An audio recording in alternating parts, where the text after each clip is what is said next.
નમસ્કાર વિદ્યાર્થી મિત્રો, મારી યુટ્યુબ ચેનલ સંજય પટેલમાં આપ સૌનું હાર્દિક સ્વાગત છે. મિત્રો, આજના વિડીયોની અંદર આપણે ધોરણ 3 વિષય છે આસપાસ, જેનો પાઠ 3 જેનું નામ છે પાણી જ પાણી. આ પાઠની પાઠ સમજૂતી અને તેના પ્રશ્નોના જવાબો વિશે શીખવાના છીએ. વિદ્યાર્થી મિત્રો, જો તમે મારી ચેનલમાં નવા હોય તો મારી ચેનલને જરૂરથી સબસ્ક્રાઇબ કરો. વિડીયો સારો લાગે તો લાઈક કરો, શેર કરો અને બેલ નોટિફિકેશન ઓન કરો, જેથી મારા આગળના નવા વિડીયો પણ આપને મળતા રહે. તેમજ વિદ્યાર્થી મિત્રો, આ પાઠની પીડીએફ જોવા માટે પ્લે સ્ટોરમાંથી અમારી એપ્લિકેશન વિશ્વગુરુ STD1 થી 12 ગુજરાતી ડાઉનલોડ કરી તમારા મોબાઈલમાં ઇન્સ્ટોલ કરો. જે તમે શરૂ કરશો તો તમને આ પ્રકારે જોવા મળશે, જેમાં બધા ધોરણની અંદર ધોરણ બતાવશે, ધોરણ પસંદ કરશો એટલે વિષય બતાવશે, વિષય પસંદ કરશો એટલે પાઠ બતાવશે. જેમાં વિડીયો ઉપર ક્લિક કરશો તો તમને વિડીયો જોવા મળશે અને પીડીએફ ઉપર ક્લિક કરશો તો તમને પીડીએફ જોવા મળશે. તો આશા રાખું છું અમારી એપ્લિકેશન આપ સૌને ગમશે. જરૂરથી ડાઉનલોડ કરજો મિત્રો, જે એકદમ ફ્રી છે, કોઈ પણ ચાર્જ નથી. તો ચાલો મિત્રો, હવે શરૂ કરીએ પાઠ 3. સૌપ્રથમ આપણને એક પાણીની કવિતા આપવામાં આવી છે, તો ચાલો આપણે કવિતાનું પઠન કરીએ. કે પાણી તમે ના બગાડો, આ પાણી અણમોલ છે. અણમોલ એટલે જેની કિંમત ન કરી શકાય એવું. જીવતરનો એના વગર છેડો, આ પાણી અણમોલ છે. કેમ કે પાણી વગર આપણું જીવન છે તે શક્ય નથી. આપણને પણ ખબર છે, દરેક કામની અંદર આપણે પાણીની જરૂર પડે છે. ઝરમર ઝરમર વરસાદ વરસતો, નદીઓ નાળાને તળાવ છલકાવતો, સાગરમાં ચડતો થઈ ઘોડો, આ પાણી અણમોલ છે. તો ઝરમર ઝરમર જ્યારે વરસાદ વરસે ત્યારે નદી નાળા અને તળાવો છે તે છલકાઈ જાય છે, અને સાગરની અંદર પણ આ પાણી છે તે ઘોડો થઈ અને જાણે કે સવાર થતો હોય. એટલે કે વિદ્યાર્થી મિત્રો, દરિયાની અંદર જે મોજા આવે છે તે મોજા ઘોડા જેવા અહીં કવિને લાગે છે, એટલા માટે કહે છે કે ઘોડા જેવા થઈ અને મોજાઓ આવી રહ્યા છે. હિમગીરીની ટોચે એ બરફ થઈને બેસતું, એને ઉકાળતા વરાળ થઈ જાતું. હિમગીરીની ટોચ એટલે ઊંચા પર્વતો, એને હિમગીરી કહેવાય. જે ઊંચા પર્વતોની શિખર ઉપર બરફ થઈ અને પાણી જોવા મળે છે. જ્યારે આ જ પાણીને આપણે ઉકાળીએ છીએ, ગરમ કરીએ છીએ, ત્યારે તે વરાળ થઈ જાય છે. ઝરણાના ગીતના છોડો, આ પાણી અણમોલ છે. ઝરણા, નદીઓ આ પાણીથી જ વહે છે, એ પાણીને તમે ન છોડો. ખેતીવાડીને ઝાડવા જીવાડતું, પશુ પંખીને પ્રેમથી એ પોષતું. ખેતીવાડી અને વૃક્ષોને જીવવા માટે પાણીની જરૂર પડે છે. એ જ રીતે પશુ પંખીઓ છે તેને પણ પ્રેમથી પોષણ આપે છે, કેમ કે દરેક સજીવને પાણીની જરૂર ક્યાંક ને ક્યાંક પડતી જ હોય છે. એટલા માટે આ બધાને પોષણ આપનારું છે પાણી. માનવીની રગે રગમાં દોડે, આ પાણી અણમોલ છે. પાણી છે તે માણસના શરીરની અંદર રગે રગમાં દોડે છે, કારણ કે આપણા શરીરની અંદર 70% ભાગ છે તે પાણીનો હોય છે. એટલા માટે એવું કહેવામાં આવ્યું છે. દુકાળના દુઃખ ભર્યા દાડા દેખાડતું, પૂરની પ્રચંડતાએ હૈયું હલાવતું. ઘણી વખત વિદ્યાર્થી મિત્રો, ચોમાસાની અંદર જ્યારે વરસાદ બહુ ઓછો પડે અથવા તો બિલકુલ ન પડે, ત્યારે દુષ્કાળ જેવી પરિસ્થિતિ થાય, તો એવા દુષ્કાળના દિવસો પણ આપણે પાણી વગર જોવા પડે છે. તો ઘણી વખત પૂરની પ્રચંડ સ્થિતિ છે તે પણ આપણે જોવાની થાય છે, કે ઘણી વખત ખૂબ વરસાદ પડે તો તેના કારણે પૂરની સ્થિતિ પણ જોવા મળે છે. કુવા નળ ડંકીમાં ડોકાતું, આ પાણી અણમોલ છે. આપણને પાણીના જે સ્ત્રોતો છે, દાખલા તરીકે ઘણાની ઘરે કુવામાંથી, નળમાંથી અથવા તો ડંકીમાંથી પાણી આવતું હશે, તો એ કુવા, નળ અને ડંકીમાંથી ડોકાતું પાણી છે તે અણમોલ એટલે કે ખૂબ જ કિંમતી છે. ચાલો, શું તમે પાણી પર કોઈ ગીત કે કવિતા જાણો છો? વર્ગમાં ગાઓ. તો વિદ્યાર્થી મિત્રો, અહીં હું એક નમૂનારૂપ કવિતા લખું છું. જો તમે અન્ય કોઈ કવિતા જાણતા હોય તો તે કવિતા તમારે લખવી. વ્યય પાણીનો થતા શું આપણે અટકાવશું? માણસોને સાદી વાતો કેમ રે સમજાવશું? ખૂબ તરસ્યો રાખી એને ઝાંઝવા જોવા જ દો, તાપથી ભરપૂર રણમાં એમને દોડાવશું. આગળનો પ્રશ્ન છે, પાણી શું કરી શકે છે? આ કવિતામાં તેવી કઈ કઈ બાબતો છે? તો પાણી જીવનનો આધાર છે. પાણી ઝરમર ઝરમર વરસાદ વરસે છે. પાણી નદી નાળા છલકાવે છે. પાણી સાગરમાં મોજા લહેરાવે છે. હિમગીરી પર્વતની ટોચે બરફ થઈને બેસે છે. પાણીને ઉકાળીએ ત્યારે વરાળ થઈ જાય છે. ખળખળ વહેતું પાણી ઝરણાનું ગીત બને છે. ખેતીવાડી ઝાડવાને જીવાડે છે. માનવીની રગે રગમાં છે. દુષ્કાળ પડે ત્યારે દુઃખના દાડા પણ દેખાડે છે. ચાલો વિચારો અને લખો. જ્યાં પાણી જરૂરી હોય તેની સામે ખરાની નિશાની કરો. તો રમત રમવામાં વિદ્યાર્થી મિત્રો પાણીની જરૂર પડે તો ના પડે, માટે આપણે તેમાં કંઈ કરશું નહીં. ત્યાર પછી ગાવામાં પાણીની જરૂર પડે તો કે નહીં પડે, માટે એમાં પણ આપણે કંઈ નહીં કરીએ. હોડી ચલાવવામાં, તો હોડી ચલાવવી હોય તો પાણીની જરૂરિયાત પડે, કેમ કે પાણી હોય તો જ હોડી ચાલી શકે, નહીંતર હોડી ચાલે નહીં. ત્યાર પછી લખવામાં, તો લખવામાં પાણીની જરૂર પડતી નથી. ત્યાર પછી ચા બનાવવા, તો ચા બનાવવામાં આપણે પાણીની જરૂર પડશે, કેમ કે ચામાં આપણે પાણી મૂકવું પડે છે. ત્યાર પછી માટી ગુંદવામાં, માટી ગુંદવી એટલે ગારો બનાવવો. કુંભાર લોકો જે ઈંટો બનાવે ત્યારે માટીને ગુંદે છે, તો માટીને ગુંદવા માટે પણ પાણીની જરૂર પડે છે. ત્યાર પછી પંખો ચલાવવા માટે પાણીની જરૂર પડશે તો નહીં પડે, કેમ કે તે તો ઇલેક્ટ્રિક વીજળીની મદદથી ચાલવાનો છે. ત્યાર પછી ચિત્ર બનાવવા માટે પણ પાણીની જરૂર આમ તો નહીં પડે, પણ જો તમે વોટર કલરનો ઉપયોગ કરશો તો તમારે ચિત્ર બનાવવા પણ પાણીની જરૂર પડશે. ત્યાર પછી વૃક્ષોને ઉગાડવા હોય તો વૃક્ષોને પાણી પાવાની જરૂર પડે, એટલા માટે વૃક્ષો ઉગાડવા માટે પાણીની જરૂર પડશે, તો તેમાં આપણે ખરાની નિશાની કરીશું. ચાલો આગળ વિચારો અને લખો. પાણી વગર તમે શું કરી શકો? તો ઘણા કામો એવા છે કે જે પાણી વગર થાય, જેમ કે રમી શકીએ. રમત રમવામાં આપણે ક્યાંય પાણીની જરૂર પડતી નથી. બોલી શકીએ, બોલવામાં ક્યાંય પાણીની જરૂર પડતી નથી. ચાલી શકીએ છીએ, ભણી શકીએ છીએ. આ બધા કામોમાં આપણે ક્યાંય પાણીની જરૂર પડતી નથી. હવે બીજું છે, પાણી વગર તમે શું ન કરી શકો? કે જો પાણી ન હોય તો આપણે કયા કયા કામો ન કરી શકીએ? તો તરસ છુપાવવી, એટલે કે આપણને ખૂબ તરસ લાગી હોય તો પાણી ન હોય તો આપણે તરસ છુપાવી શકીશું નહીં. એવી જ રીતે રસોઈ બનાવવી હોય તો તેના માટે પણ પાણીની જરૂર પડશે. પાણી વગર રસોઈ પણ નહીં બને. સ્નાન કરવું હોય તો પણ પાણી વગર નહીં કરી શકીએ. અને કપડાં ધોવા હોય તો તે પણ આપણે પાણી વગર ન ધોઈ શકીએ. ચાલો, પાણી વધારે અથવા ઓછું. નીચેની પ્રવૃત્તિઓને પાણીની જરૂરિયાત મુજબ ગોઠવો. જે કામમાં વધારે પાણી જોઈએ તેનાથી શરૂઆત કરો. તો અહીં આપણને કેટલીક વિગતો આપેલી છે. તેમાં જે કામમાં વધારે પાણીની જરૂર પડે છે તેને આપણે સૌ પ્રથમ લખવાનું છે. તો સ્નાન કરવું, પીવા માટે, ઘર સાફ કરવા, ખેતરમાં પાણી આપવા, માટી ગુંદવા અને રાંધવા. તો સૌથી વધારે જરૂર ખેતરમાં પાણી આપવા પડશે. તેના પછી ઘર સાફ કરવા માટે પડશે. તેના પછી સ્નાન કરવા માટે પડશે. ત્યાર પછી માટીને ગુંદવા માટે પડશે. ત્યાર પછી પીવા માટે અને છેલ્લે રાંધવા માટે પાણીની જરૂર સૌથી ઓછી પડશે. ચાલો, પાણી ક્યાંથી મળે? નદી, તળાવ અને ઝરણાઓ વિશે ગીત ગાયું. આપણે વિવિધ જગ્યાએથી પાણી મેળવીએ છીએ. તમે વપરાશ માટે પાણી ક્યાંથી મેળવો છો? તો વિદ્યાર્થી મિત્રો, તમારી ઘરે જે પાણી આવે છે તે કઈ જગ્યાએથી આવે છે અથવા તો કેવી રીતે પાણી આવે છે તેના વિશે તમારે અહીં લખવાનું છે. તો ઘણાની ઘરે, મોટા ભાગના બાળકોના ઘરે તો નળ કનેક્શન હશે જ, અથવા તો ઘણાની ઘરે બોર હશે તો બોર દ્વારા પણ પાણી મળતું હશે. નળ કનેક્શન હશે તો નળ કનેક્શન દ્વારા પંચાયત અથવા તો મ્યુનિસિપાલિટીનું પાણી જ્યારે આવે છે ત્યારે આપણને પાણી મળતું હોય છે.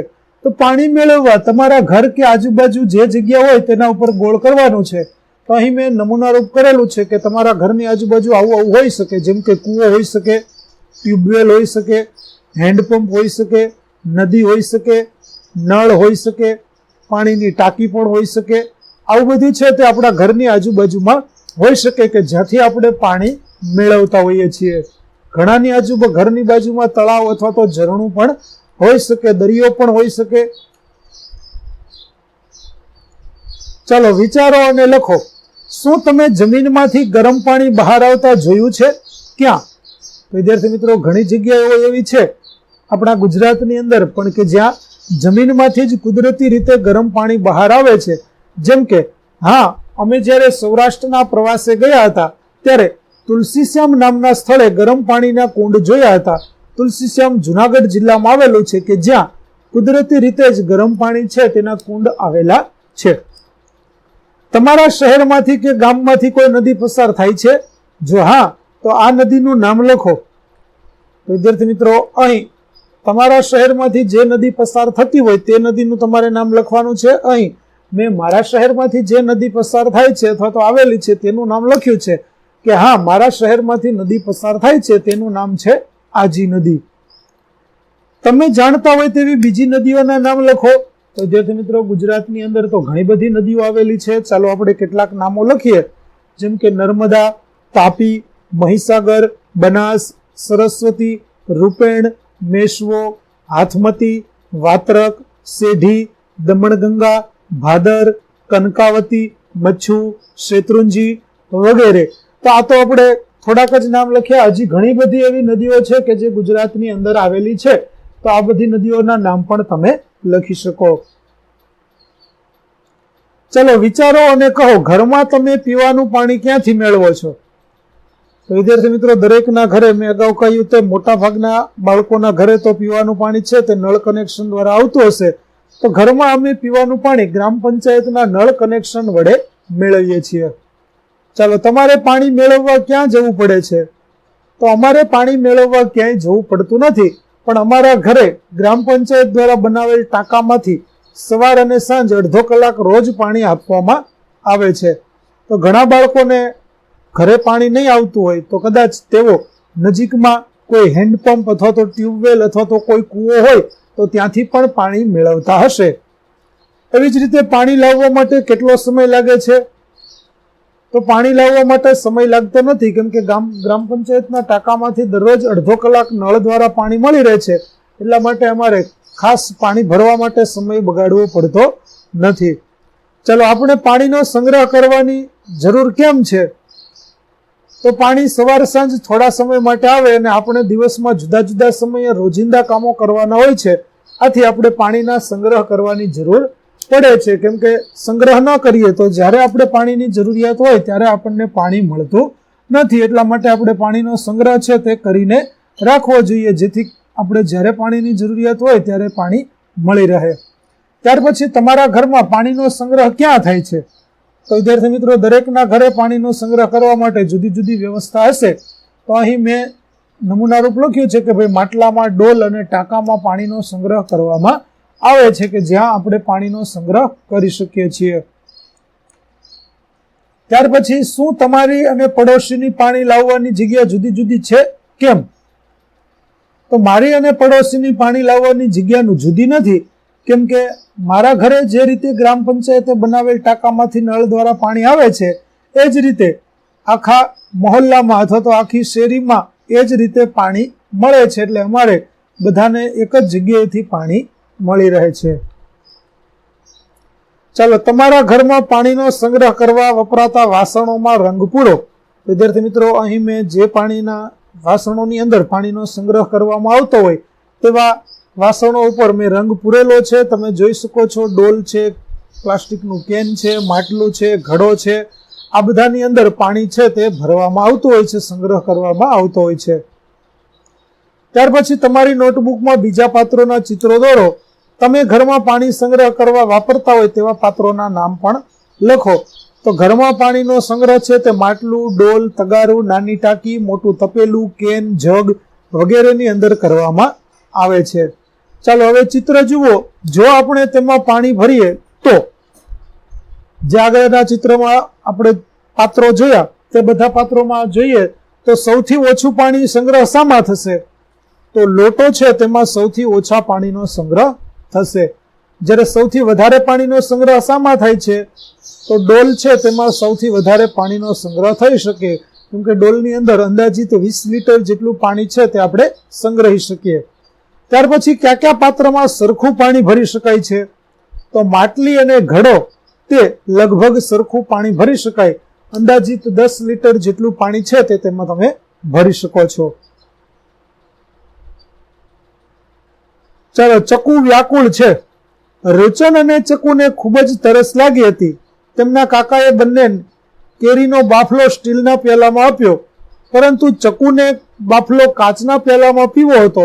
તેના કાકાએ બાફલો કાચના પ્યાલામાં આપ્યો, પરંતુ ચકુ ખુશ ન હતી. તેણે ફરિયાદ કરી કે કાકા, તમે મને ઓછો બાફલો આપ્યો છે.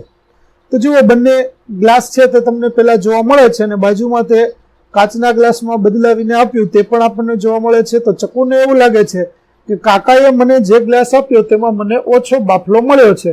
તો શું ચકુના કાચના પ્યાલામાં ઓછો બાફલો હતો? તો ના, પ્યાલાની પહોળાઈ વધારે અને ઊંચાઈ ઓછી હોવાથી બાફલો ઓછો હતો નહીં. પણ ચકુને એવું લાગે છે કારણ કે પ્યાલાની ઊંચાઈ છે તે ઓછી છે એટલે તેને એમ લાગે છે કે મારો ગ્લાસ નાનો છે, પરંતુ તેનો ગ્લાસ પહોળાઈમાં વધારે છે, માટે બંનેને બાફલો તો એક જ સરખો મળ્યો છે. ચાલો, જ્યાંથી પાણી મળી આવે તેવા 7 નામ શોધી અને લખો. જેમ કે અહીં એક આપેલું છે જળ ધોધ, એવી રીતે બીજું છે ઝરણું, દરિયો, કૂવો, ટ્યુબવેલ, તળાવ, નદી. બીજાથી અલગ હોય તેના ઉપર ગોળ કરો, કઈ રીતે અલગ છે તેની ચર્ચા કરો. તો જુઓ, અહીં નદી, પર્વત, તળાવ, ઝરણું અને સરોવર, તેમાં પર્વત અલગ પડે છે કારણ કે બાકી બધા સ્ત્રોતો છે તે પાણીના સ્ત્રોતો છે જ્યાંથી આપણને પાણી મળે છે, પણ પર્વત પાસેથી આપણને પાણી મળતું નથી. ત્યાર પછી છે માછલી, બતક, વાંદરો, મગર અને કાચબો. તો તેમાં વાંદરો અલગ પડશે કારણ કે બાકી બધા પ્રાણીઓ કે પક્ષીઓ છે તે પાણીની અંદર રહી શકે છે, પણ વાંદરો પાણીમાં રહેતો નથી. ત્યાર પછી મોટર ગાડી, હોડી, બસ, આગગાડી કે સાયકલ. તો તેમાં હોડી જુદી પડે છે કારણ કે બાકી બધા છે તે રસ્તા ઉપર ચાલે છે, જ્યારે હોડી છે તેને ચલાવવા માટે આપણે પાણીની જરૂર પડે છે, માટે હોડી છે તે અહીં અલગ પડશે. ત્યાર પછી સ્નાન કરવા, કપડાં ધોવામાં, તરવામાં, વાળ ઓળવામાં કે માટી ગુંદવામાં. તો શું અલગ પડશે? તો કે ભાઈ વાળ ઓળવામાં અલગ પડશે કારણ કે બાકી બધા કામો કરવા માટે તમારે પાણીની જરૂરિયાત પડશે, જ્યારે વાળ ઓળવા માટે તમારે પાણીની જરૂરિયાત પડતી નથી, એટલા માટે આપણે વાળ ઓળવા ઉપર ગોળ કરી દઈશું. ચાલો, રંગોની રમત. એક કાગળ લો, કાગળને વચ્ચેથી વાળો, હવે તેને ખોલો, તેના ઉપર જુદા જુદા રંગોના ટીપા મૂકો, કાગળને ફરી વાળો અને તેને દબાવો, કાગળ ખોલો, જુઓ તમે શું બનાવ્યું. તો વિદ્યાર્થી મિત્રો, કાગળને વાળી અને તમે આ રીતે બનાવશો તો અહીં ચિત્રમાં જે તમને જોવા મળે છે એ પ્રકારની ડિઝાઇન છે તે તમને કાગળ ઉપર બનેલી જોવા મળશે. તેના માટે તમારે વોટર કલરમાંથી અલગ અલગ રંગોના ટીપા છે તે મૂકવાના છે અને કાગળને વાળી અને બંનેને છેડાને તમે દબાવશો તો આ પ્રકારની ડિઝાઇન છે તે તમને જોવા મળશે. તો વિદ્યાર્થી મિત્રો, અહીં આપણો પાઠ 3 પાણી જ પાણી ના સમજૂતી છે તે પૂરી થાય છે. આગળના પાઠની સમજૂતી મેળવવા માટે મારી ચેનલને જરૂરથી સબસ્ક્રાઇબ કરો, તેમજ પીડીએફ જોવા માટે પ્લે સ્ટોરમાંથી અમારી એપ્લિકેશન વિશ્વગુરુ STD 1 થી 12 ગુજરાતી ડાઉનલોડ કરી તમારા મોબાઈલમાં ઇન્સ્ટોલ કરો. જે તમે શરૂ કરશો તો તેમાં તમને દરેક પાઠની PDF અને સ્વાધ્યાયપોથી સોલ્યુશન પણ જોવા મળશે, જે એકદમ ફ્રી છે, કોઈ પણ પ્રકારનો ચાર્જ નથી. તો જરૂરથી ડાઉનલોડ કરજો. ફરી મળીશું નવા વિડીયો સાથે, ત્યાં સુધી આવજો.